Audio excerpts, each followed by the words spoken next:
December নাগাদ দেশে ফিরে আত্মসমর্পণ করতে চান বলে দাবি করেছেন ভারতে পলাতক, ক্ষমতাচ্যুত এবং মৃত্যুদণ্ডপ্রাপ্ত সাবেক প্রধানমন্ত্রী শেখ হাসিনা। আপনার কাছে কি মনে হয় তিনি কি ফিরবেন কিনা? উনি ফিরবেন, ফিরতেই হবে ওনাকে। বড় দল দেখলে মনে হয় আর কিচ্ছু নাই। কোত্থেকে যে বেরোবে এটা হিসাব করে পাবেন না। এত ভয় কেন সরকারে যদি আওয়ামী লীগ কোথাও নাই থাকে? এরকম একটা কিন্তু প্রচারণা চলবে দেখে নেওয়ার পরে, কিন্তু কি উনি বলবেন যে এই সরকার ধারণ করতে পারবে না? 2024 সালের 5ই আগস্ট দেশ ছেড়েছিলেন শেখ হাসিনা। এক বছর পর সেই 5ই আগস্টেই ভারতীয় এক সম্মেলনে ভার্চুয়ালভাবে লাইভে যুক্ত হবেন শেখ হাসিনা। শেখ হাসিনাকে নিয়ে এমন লাইভ আয়োজনের খবর ছড়িয়ে পড়ার পর বাংলাদেশের রাজনৈতিক অঙ্গনে তুমুল আলোচনা সৃষ্টি হয়েছে। চাঞ্চল্যকর বিষয় হল এই আয়োজনটি করছে দিল্লিতে থাকা আন্তর্জাতিক গণমাধ্যম সংস্থাগুলো। তবে শুধু শেখ হাসিনা নন, সেই অনুষ্ঠানে যুক্ত হতে পারেন সজীব ওয়াজেদ জয় এবং ক্রিকেটার সাকিব আল হাসান সহ আরও কিছু আওয়ামী লীগ নেতাকর্মী। ভারতীয় সংবাদ মাধ্যমে প্রকাশ করা হচ্ছে ডিসেম্বরে দেশে ফেরার কথা রয়েছে শেখ হাসিনার, আর এই বিষয় নিয়ে এবং তার ভবিষ্যৎ পরিকল্পনা নিয়ে কথা বলবেন তিনি। তবে বাংলাদেশে যাতে শেখ হাসিনার লাইভ প্রচার না হয় সেজন্য নিষেধাজ্ঞা দিয়েছে সরকার এবং ভারতকেও এই বিষয় নিয়ে হুঁশিয়ারি দিয়েছে। তবে অনেক রাজনৈতিক বিশ্লেষক বলছেন শেখ হাসিনার লাইভের বিরুদ্ধে এই নিষেধাজ্ঞা দেওয়ায় তারা মনে করছেন শেখ হাসিনাকে নিয়ে সরকারি দলের মধ্যে ভয় ঢুকেছে। তা না হলে কেন তারা লাইভ প্রকাশে আইনিভাবে বাধা দিচ্ছে? এক জায়গায় কথা বলতে চাচ্ছি, বলুক না। যদি তাকে আপনি বলতে না দেন তাহলে যে জিনিসটা হয় জানেন, তাহলে মনে করেন ওনার যারা সমর্থক আছে অথবা ওনার প্রতি যাদের একটা চিন্তা আছে, কি বলে শুনি তারা হয়তো ভাববে কি হয়তো উনি এমন কিছু বলতেন যেটা নাকি এই সরকারের পক্ষে ধারণ করা সম্ভব হতো না। সামনের এই ভার্চুয়াল সভাকে কেন্দ্র করে গুঞ্জন উঠেছে যে দেশে ফেরার বিষয়ে এবং তার রাজনৈতিক ভবিষ্যৎ পরিকল্পনা সম্পর্কে কথা বলবেন শেখ হাসিনা। আর এই বিষয় নিয়ে যখন ব্যারিস্টার রুমিন ফারহানাকে জিজ্ঞাসা করা হলো শেখ হাসিনা দেশে ফিরবেন কিনা, সেই উত্তরে রুমিন ফারহানা বলেন অবশ্যই শেখ হাসিনা দেশে ফিরবেন এবং তাকে ফিরতেই হবে। আপনার কাছে কি মনে হয় তিনি কি ফিরবেন কিনা? উনি ফিরবেন, ফিরতেই হবে ওনাকে। সবচেয়ে খারাপ অবস্থা স্বরাষ্ট্রের। উনি তো ডিফ্যাক্টো প্রধানমন্ত্রী হয়ে মনে করতেছেন যে যতগুলো মন্ত্রণালয় আছে সবগুলোর দায়িত্বে উনি। ব্যাপারটা এরকম না, উনার মন্ত্রণালয় কিন্তু ডুবে গেছে এবং উনি যদি ফিরে আসে সবচেয়ে বেকায়দায় পড়বে সরকার। না পারবে ফাঁসি দিতে, আমাকে আপনারা খারিজ করে দিতে পারেন, ট্যাগ দিতে পারেন, অমুক তমুক বলতে পারেন, গালাগালি করতে, আমার কিচ্ছু যায় আসে না। হাসিনার আমলে আমাকে বহুত গালি খাইতে হয়েছে, আমার কিচ্ছু যায় আসে না। আর আওয়ামী লীগকেও বলবো কান পাতেন, মানুষ কি বলে বোঝার চেষ্টা করেন। আওয়ামী লীগের এছাড়াও বর্তমান রাজনৈতিক পরিস্থিতিতে ক্ষতিগ্রস্ত হয়েছে স্বরাষ্ট্র মন্ত্রণালয়। এসব তথ্য তুলে ধরেন এক টকশোতে। তবে আওয়ামী লীগের গোপন সূত্রে জানা গিয়েছে শেখ হাসিনা ভিডিও লাইভে নয়, অডিও লাইভে যুক্ত থাকবেন। এই আয়োজনটি ভারতের রাজনৈতিক নেতাকর্মীরা করছে না, বরং করছে ভারতে থাকা আন্তর্জাতিক গণমাধ্যম সংস্থাগুলো। আওয়ামী লীগের তরফে বলা হচ্ছে বটে যে শেখ হাসিনা তো চুজ করেন নাই, শেখ হাসিনা বা আওয়ামী লীগের আয়োজন তো এটা না, এটা বিদেশি সাংবাদিকদের একটা ক্লাবের আয়োজন দিল্লিতে এবং তারা আমন্ত্রিত মাত্র। কিন্তু সাংবাদিকরাই আবার বলছেন যে 2 বছর আগে যে পরিস্থিতিতে শেখ হাসিনা এসেছিলেন, 2 বছরের মধ্যে 2 বছর ধরে তিনি যেভাবে রাজনীতিতে প্রাসঙ্গিক থাকলেন বাংলাদেশের, এবং বাংলাদেশের মানুষের ভেতরে যে ধরনের একটা উচ্ছ্বাস তৈরি হয়েছে তার দেশে ফেরার ঘোষণায়, সেটা ভীষণভাবে উল্লেখযোগ্য, গুরুত্বপূর্ণ, তাৎপর্যপূর্ণ। তাই এই বিষয় নিয়ে রাজনৈতিক মহলে আলোচনার ঝড় উঠেছে। চলুন দেখে আসি শেখ হাসিনার এই সাম্প্রতিক লাইভ বার্তা নিয়ে কি বলছেন রাজনৈতিক বিশ্লেষকরা। হিসেবে এটাকে ঘোষণা করে বিভিন্ন সংবাদ মাধ্যম শিরোনাম করছে কেন শেখ হাসিনা 5ই আগস্টেই দিল্লিতে এই ভার্চুয়াল সভায় যোগ দেওয়ার সিদ্ধান্ত নিলেন।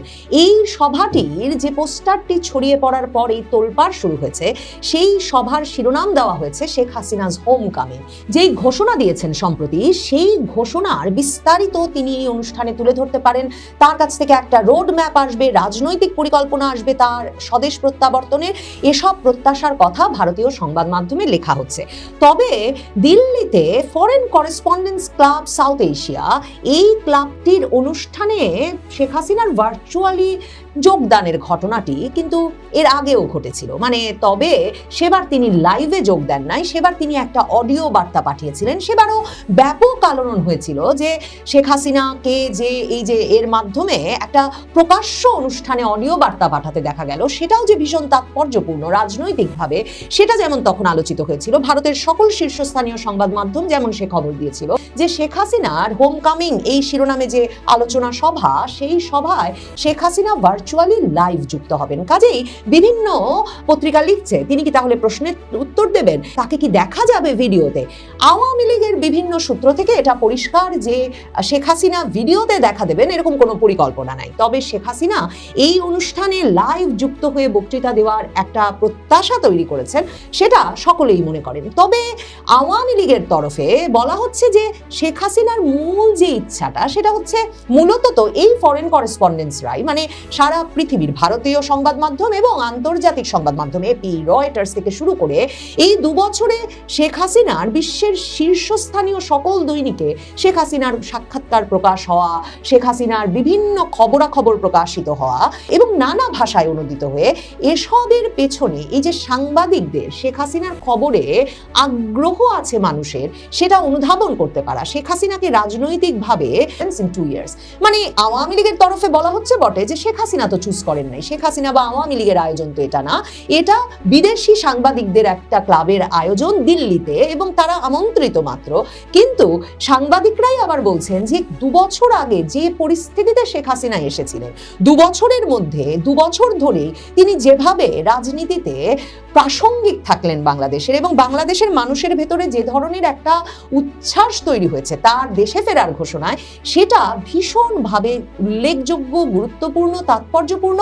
এবং শেখ হাসিনা 2024-এর 5ই আগস্ট যে পরিস্থিতিতে দেশ ছেড়েছিলেন আর 2026-এর 5ই আগস্টের আগেই যে পরিস্থিতিতে বাংলাদেশে ফিরে যাওয়ার ঘোষণা দিচ্ছেন, সেখানে তার উপর মৃত্যুদণ্ডের রায় আছে বটে, কিন্তু জনসমর্থনেও যে তিনি ভীষণভাবে শক্তিশালী সেটারও একটা সরাসরি প্রমাণ আছে বটে। ইন্ডিয়া টুডের শিরোনাম হচ্ছে 2 years after ouster, Sheikh Hasina to make first public appearance. এখানে ওই অনুষ্ঠানটিতে যুক্ত হবেন ভার্চুয়ালি সাবেক প্রধানমন্ত্রী শেখ হাসিনা, শেখ হাসিনা পুত্র সজীব ওয়াজেদ জয়, সাকিব আল হাসান, বাংলাদেশের ক্রিকেটের সর্বকালের সর্বশ্রেষ্ঠ অলরাউন্ডার, আওয়ামী লীগ এমপি, তিনি সহ বিভিন্ন ব্যক্তিবর্গ।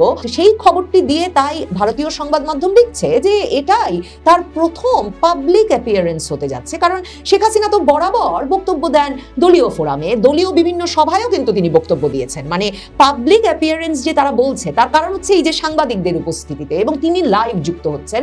কিন্তু তিনি কিন্তু দলীয় ফোরামে লাইভই বক্তব্য রাখেন, কিন্তু সেটা সিগন্যাল, টেলিগ্রাম, এসব অ্যাপে একরকমের ফোন কনভারসেশনের মতো তার আপনজনদের সাথে, তার দলীয় নেতাকর্মী সহকর্মীদের সাথে। কিন্তু এই যে দলের বাইরে পাবলিক, মানে জনগণ, সাধারণ মানুষের সাথে একটা সংযোগ, যদিও এরা বেশিরভাগই হবেন বিদেশি সাংবাদিক, তাদের সাথে একটা সংযোগ তৈরি করতে তিনি একটা জায়গায় যুক্ত হচ্ছেন। ভারতীয় সংবাদ মাধ্যম বারবার এটা মনে করাচ্ছে 7টা পর্যন্ত এই 1.5 ঘন্টা ভারতীয় সময় এই অনুষ্ঠানটি অনুষ্ঠিত হবে। দ্য হিন্দু শিরোনাম করেছে, মানে 5ই আগস্ট শেখ হাসিনার বক্তৃতাটিকে শুধুই যে মানে তিনি আগস্টের 2য় বার্ষিকীতে বক্তব্য রাখছেন সেজন্যই তাৎপর্যপূর্ণ তা নয়। ভারতের অনেক সংবাদ মাধ্যমই সেটা উল্লেখ করেছে বটে, কিন্তু আমি দেখছি দ্য হিন্দু রীতিমতো শিরোনাম করেছে যে Sheikh Hasina to hold pressure on August 5, a month before Tarique Rahman's expected visit. Tarique রহমানের ভারত সফরের একটা আমন্ত্রণ আছে ব্রিক্স সম্মেলনে বিমস্টেক সভাপতি হিসেবে যোগদানের সেপ্টেম্বরের 12-13 তারিখে, যখন বাংলাদেশ সরকার বলছে যে তারা ভারতের পাঠানো সেই আমন্ত্রণ পত্রটি খতিয়ে দেখছে, তখন ঠিক তার 1